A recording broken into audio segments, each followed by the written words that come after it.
Hey, welcome back, everybody. It's time for the revived Esports Connection. The one show, the only show that shows you what's happening in the world of esports right here. Well, we'll call it the center of the esports world here in Orange County with one of the key players in this industry. A couple of the key players today here.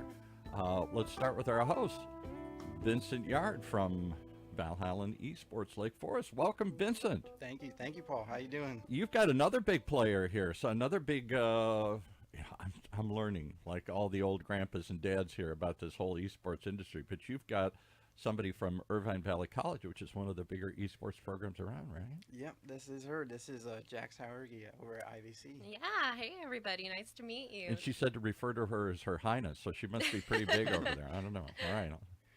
Yeah, so I mean, just to kick it off, I hope that not only you guys, but I hope our audience had a good Thanksgiving last week. But I wanted to ask you, because you're actually the program coordinator over there. Yes.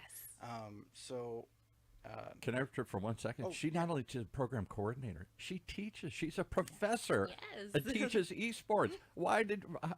Amazing. I want to hear all about this. Go ahead. Yeah, so I was going to ask, like, what does that look like? What do you do over there? Yeah, so right now at Irvine Valley College, if you want to participate in our program, you actually have to sign up for our class, Intercollegiate Athletics 101. So it's just like any traditional class you join. You know, we have classes every week taught by 3 different professors. Oh.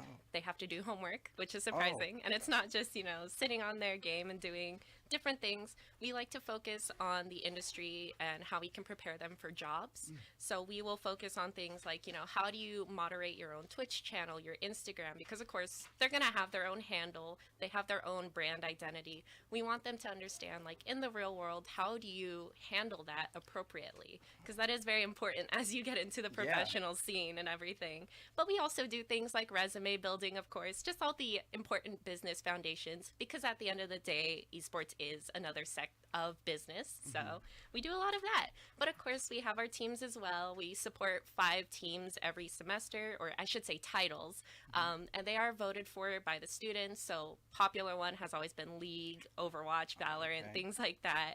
But we pay for their coaching, we pay for their jerseys, tournament fees, all sorts of things. Okay. That's really awesome. You were saying you have 70 students over there? Yes. That's so awesome. So, I actually just had a question. So what were those, like all those titles that you guys offer? Yeah, so this academic year we are offering Splatoon, which was kind of a surprising one. Oh, okay. But we are in Southern California, and it is a bit more popular here, especially down in the San Diego area. And we also have Valorant, of course. That is our biggest title. It has about 3 teams. One is all female, non-binary, so we're super proud of them. We also have League of Legends, Overwatch, and we are going to be bringing on Call of Duty. Oh, Yeah. okay. And then I guess that leads me to my next question. How long have you been with IVC then? This is actually my 2nd year there. Oh, okay. Yeah, So but I've been on the esports scene a bit longer than that. Oh, okay. Yeah. So, and then, so how did you get into this whole thing, this whole field of esports then? Yeah, I mean, back when I was growing up, we didn't necessarily have esports as we have it today. It was still a bit new. So I grew up just playing games casually, of course. I think that's how most like people. Your average gamer. Yeah, that's how every person in esports gets here. But yeah, I played a lot of Pokemon, of course. The Wii was out back then and everything. So I played a lot of that. Call of Duty entered my life when I got a little bit older, and that's where I was like, okay, I can dig shooters and everything. Oh, okay. Played a lot of World of Warcraft, more than I should have, for sure. So that was my introduction to Blizzard games. And when I was in high school, Overwatch came out. And that was kind of my big game for my professional career. When I was in high school, I helped establish the program there. After I graduated, I went back and said, hey, I'm playing professionally now. Can I offer you coaching services? So I got into school coaching through there, and word kind of got around. So I ended up coaching a few different high school teams in both Overwatch and Valorant when it came out. But in college, I did play on the Cal State Fullerton varsity team for 4 years. Wow, okay. So yeah, you can actually be on JV and varsity. Okay. Yeah. So I played Overwatch for them for a long time. And then after college, I played it professionally for like a proper competitive team as well as Apex Legends. But it all started kind of just back in high school was the more professional route. Okay, yeah. So, Yeah. so basically, when you were, growing up and everything, you were obviously already a gamer and everything. Yeah. But was there ever some sort of thing that you were maybe going into a career for originally, or was it always going to be esports? Yeah, so I actually originally went to college for physics. I did study it while I was there, but I also ended up getting a major in business administration. Oh, okay. So that one actually helped me a lot getting into esports because, as I mentioned earlier, there's a lot of business aspects in esports that aren't just, being good at the game you're playing. Exactly. So that was able to help me out a lot. But yeah, originally I was in STEM. Okay. Well, yeah. So, and then that actually made me think of another question. So, I mean, a lot of these gamers and stuff, I know a lot of parents that are listening right now. They're like, "Oh, well, I want my son to be a doctor. I want them to do this stuff."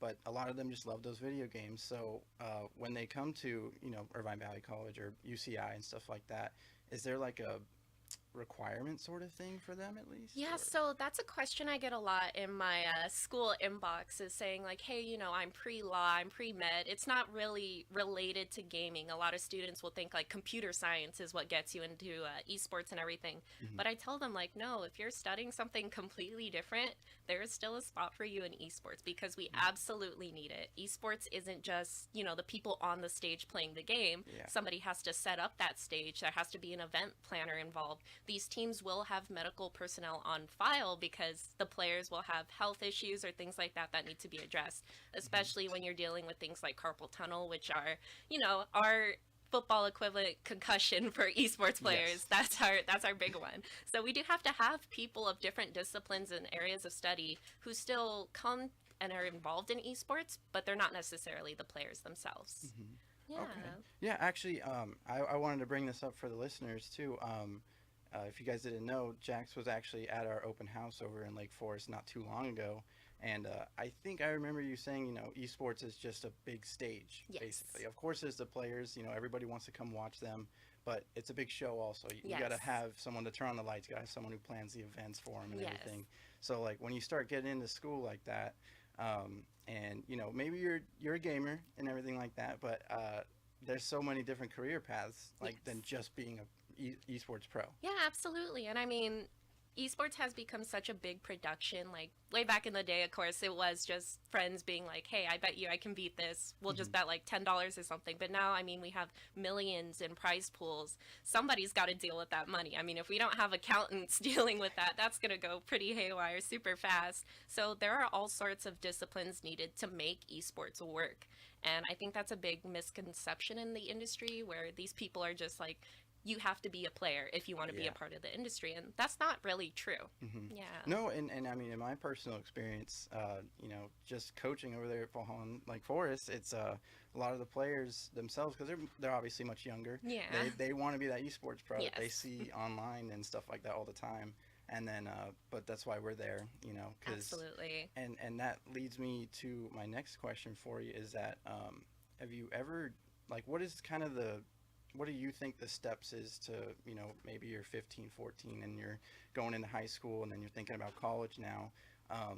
What would be the steps that a player or gamer should take if they want to get to on a team? Yeah. So just like you're saying, I mean, a lot of people will start out with that dream of like, I want to be the person on stage playing and everything. But of course, they do realize at some point that that is an exceptional job. You have to be superior, like very talented to get up there. But it is having that dream that is kind of the first step because you do have to get into the space.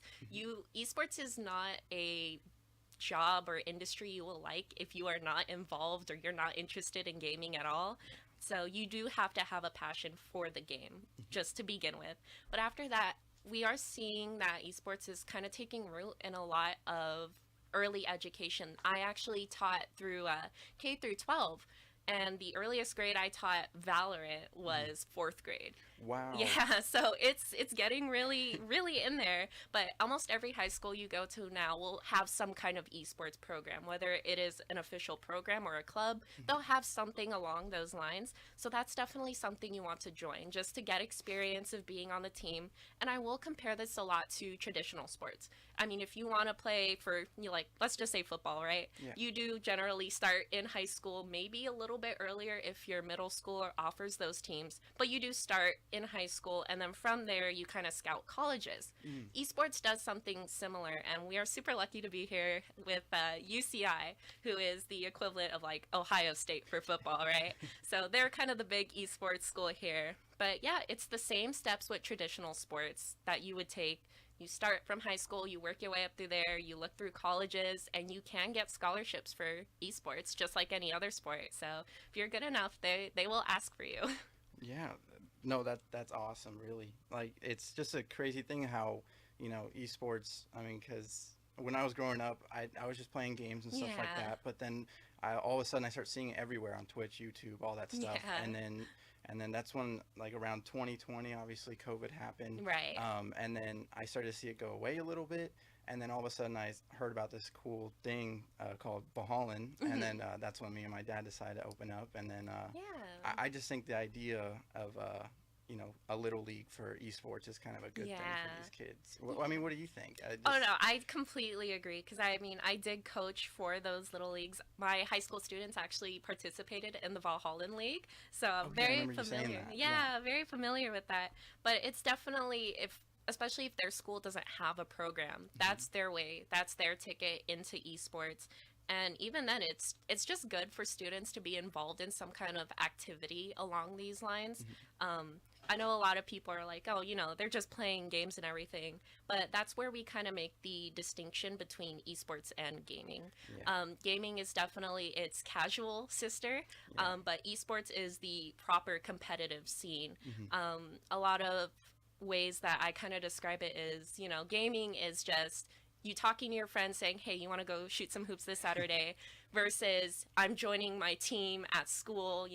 That's esports and gaming. They're two different coins, side of the same coin, but there are nuances invested with them. Yeah, I will say that I love the comparisons you can really make to traditional sports. Yeah. Obviously, one of these days I want to call esports a traditional sport myself. Because honestly, I think that's why we're here on the Esports Connection, because I just think there's that big disconnection between just parents thinking oh, it's just a game, Yeah. like it's a distraction. Yeah, So if you were in front of a parent or something like that, what would you have, like, what would you try to say to them if they were in that mindset for those kids? Yeah, so I know one thing that parents like to hear is that first, scholarships, of course, but we've kind of already established that. But yeah, career paths, those are a big one. And I've actually seen a parent actively steer their kid away from our booth because they just thought it was Yeah. gaming. And I was like, oh, okay. I feel that. Yeah, we're going to have a little bit of a talk right now. But there are definitely a lot of career paths. Like we were talking earlier, you don't have to be just the gamer to be in the esports industry. So even if they still, like I said, have that passion for gaming, but they want to go study something completely seemingly unrelated, they still have a place in the industry, and we definitely need them, and I promise they will make good money. Yeah. Because I mean, esports took off, especially during COVID, because that was pretty much the only sport you could watch. We don't have to have an arena or a playing field, so we were able to just tune in online and keep going. Yeah. So that was definitely something that changed. But another thing is, like, they do get practical skills out of being on an esports team. Exactly. Because just like you would with a traditional sport, there's practice times you have to make, you have to schedule your own things, train on your own. You do get a lot of communication skills. I promise that's a huge thing in esports. Learning how to properly communicate with your teammates is a super big one. And of course, just the other skills that come along with being on a team. Yeah. They're the exact same. If you were to be on football, if you were to be on basketball, you're getting those same skills, because at the end of the day, it's still a team trying to accomplish a goal. Yeah. Yeah. And that actually made me think of something again. I love coming up with ideas as soon as I'm just listening to you. So take us through a day at IVC. Like, what do you do while you're there? Like, Yeah, so we actually have an open arena. We're super lucky. We're the I've only heard of that, community yeah. college that have our own arena on campus. It's currently closed, but that's just because we're moving. But Yeah, the students will come in and we try to encourage the teams, like, come practice on campus since we have these stations available. But our biggest popularity point is, of course, with the casual scene. We are open to all students on campus. So if they want to Oh, come in, they're allowed to use any of our computers completely free. oh, So okay. they don't have to pay like per hour or anything or per game. They're full access to our catalogs completely for free. So we'll be there and we'll just supervise to make sure they're doing okay. But yeah, the classes are really interesting. Hmm. So like I mentioned, we have three professors, including myself. And we all focus on different aspects of the esports industry. So I tend to focus a bit more on the coaching and the academic side. Hmm. But our other two professors, one of them covers like marketing and social media, which of course is huge for esports because you do have to have some kind of online presence if you Yes. want to be found at all, really. So he focuses a bit more on that and talks about like what are the current events in the industry. If we were to look at this from a PR perspective, Hmm. what would we do to handle this situation differently and things like that. And then we have our other coach he's kind of our head of athletics. He oversees our teams, but he also focuses on player health and mental. So mental is of course super huge in esports. You don't want to be Yes. going into a game like exhausted or pretty convinced that you're already going to lose it. So he focuses on that, making sure that the players understand that yes, you still need to go outside and touch grass and things like that. But he also focuses on just game strategy and the game side of things as a whole. So overall, we kind of encompass one complete esports industry lecture. Oh, okay. Yeah. Yeah. And yeah, obviously the mental part, that's a huge Yes. thing. That's what Yeah. always catches my attention when it comes to esports is because, a lot of people don't even realize that you can just take yourself out of those games and stuff like that when you're Yeah. in these, Valorant, for example, you lose like 3 rounds. But I don't want to get too confusing for the audience. I'm not too Yeah. sure, but it's kind of the equivalent of, say football. You go down by 2 scores or something like that. Some players will just start thinking they're out of the game already. Yeah. But that's like you said, you got somebody there to take care of those players, Yeah, which and is it really awesome. does impact how you play too. Like the Yes. mindset you have going into a game, I mean, just like anything else, really, definitely impacts your performance and how you interact with your players. I know, especially, it's a big thing for teams where if you have one player who's, always getting mad or always doing something like that, it impacts the rest of the team because they have to deal with that Hmm. all the same. So if one player starts getting a little bit frustrated with the game, and because of that, they're not performing as well, Hmm. now the rest of the team has to make up for that. So Yeah. it's a whole effect. No, definitely. And that leads me to the next part is that I wanted to ask you about because we actually had a collegiate showcase at Valhalla. It was kind of like a virtual thing. Yeah, yeah. But I just when I saw that I was like, wow, is this happening like at other places too? Like, is Mhm. there showcases for this sort of thing? Yeah, yeah. So, I mean, you can find showcases at all sorts of places, Hmm. and the kind just really depends on where you are. One super interesting thing about esports is that it has regional cultures and Hmm. regional differences. So, like I mentioned earlier, we have Splatoon here Hmm. at IVC.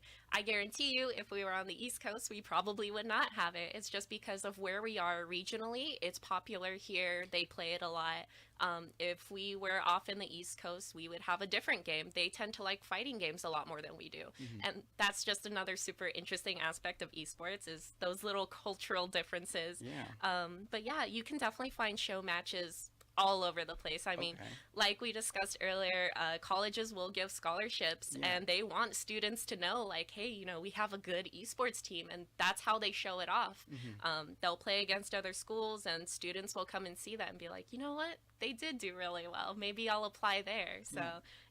it's a really big aspect of what we do because that's our recruiting method Hmm. essentially. Yeah. So and then so that was the next part is that so there's like actual scouts and stuff like that? Yeah, Okay, yeah, okay. just Just like like we traditional have. sports. Yeah, just like traditional sports. And that's going to be a recurring theme, but Yeah. I think that's just because it's always existed, but people don't really realize it. Hmm. But we absolutely will go and look for players. That's why we encourage them to have good socials and marketing techniques because that's how they get found out. Yeah. I mean, these professional esports companies like Cloud9 and things like that, they will look for players through media and through different methods such as that. So we encourage them to, be on their best behavior.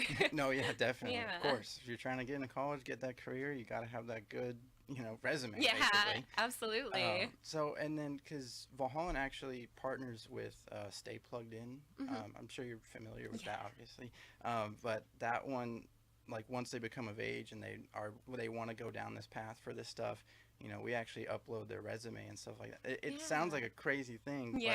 but it's a real thing, which is so awesome to see.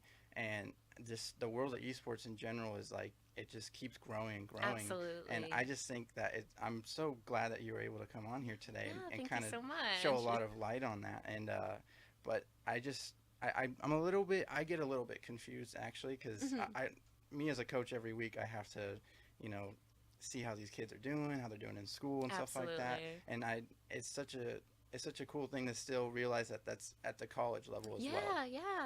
And I think that's another thing, like you said, that's super important. One concern I get from parents is, if they're involved in this, it's going to impact their academics. And I actually was a part of a research group I headed doing just that, looking into like how does being involved in esports impact academics. And we pretty much found the exact opposite of what parents worry about. Just like you can expect from any other club, if you are fostering an environment where they look forward to going to school, whether that be for theater or esports, they'll want to go to school, pay attention, and then after school be like, oh, okay, I get to play on my esports team now and things like that. So it's surprising, but esports does a lot for students. I mean, and it just makes sense. If you look forward to going to school, you're going to do better. Well, you're going to actually want to go to school, right? So exactly. And so if someone, I guess even for the listeners right now, how would they get into contact with you guys over at IVC then? Yeah, so IVC, we're pretty easy to reach. Our district kind of publishes our emails and everything. So if you look at IVC, you'll find my name under Esports. But you can also reach me on Discord. My tag is Bosprey, Bossprey. So you can just, thank you. You can just message me there at any time or email my IVC email. Either of those is totally fine. Okay, yeah. And I mean, I guess I'll do my part too then. But if you want to contact us, see if any of the listeners at home have any kids out there that are thinking about esports, joining a team here, so that one day they either go to school at IVC and join that team there.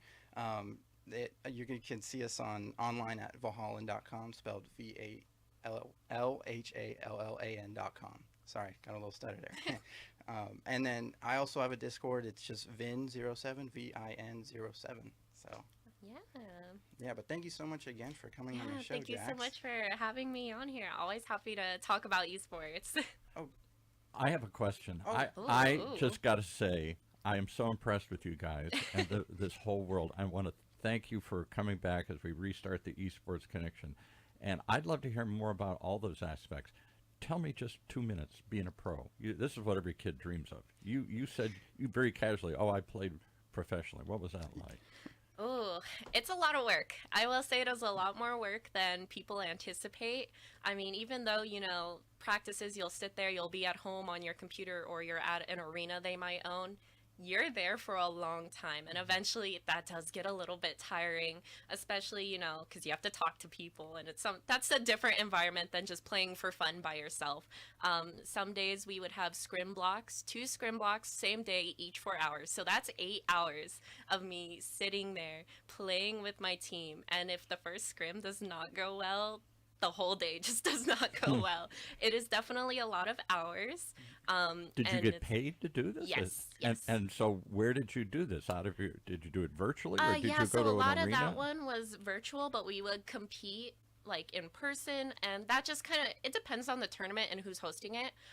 Some tournaments will host it like in their arena if they own one. If they don't, they'll host it online and just divvy out cash virtually. So it just depends. I mean, there's a lot of different organizations and everything out there, but it is a lot of work. It doesn't seem like it would be, but it gets pretty intense sometimes. Like any professional would. And Absolutely. Last question I got to ask you, because I'm an old guy, I don't expect to see women running an esports program. Is that changing? Is it still mostly males, or is that dramatically changing? Because you said you even have an all-female team for one of the so I mean, that's the unique thing about esports. Of course, it is male-dominated. That's just a given, but we are seeing a lot more women involved in it, especially because this is a very particular kind of sport. Unlike football, basketball, where you have physical different requirements, there is no physical requirement needed for me to play Valorant as opposed to like my male colleagues.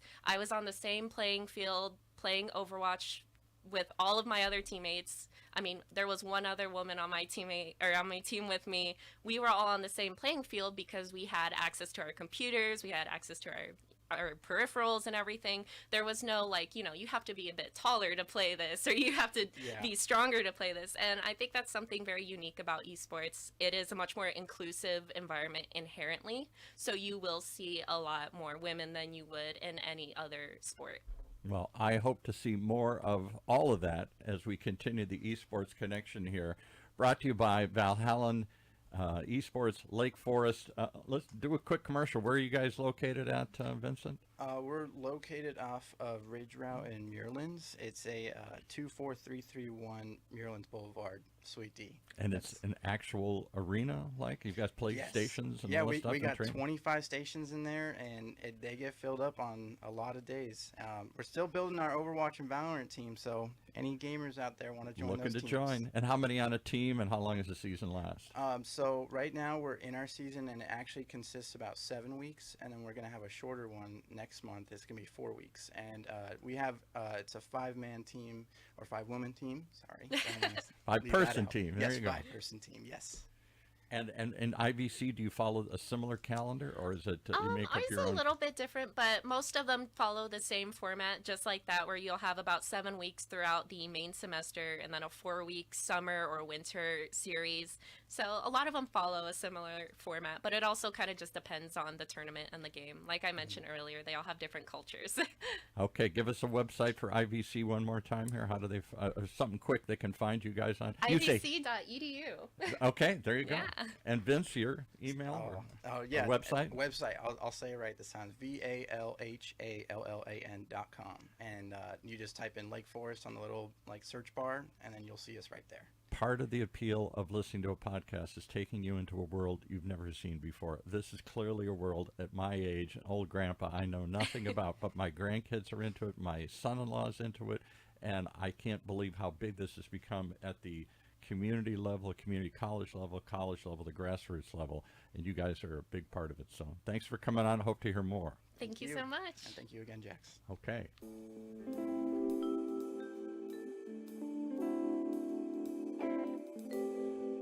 Well, there you have it. One more reason to tune in each and every time to the Esports Connection. We're going to connect you with what's happening in the world of esports. And believe me, there's a lot happening in this world of Orange County. Brought to you by Orange County's only community radio station, OC Talk Radio, streaming live from our studios here at the University of California, Irvine's Beale Applied Innovation Center.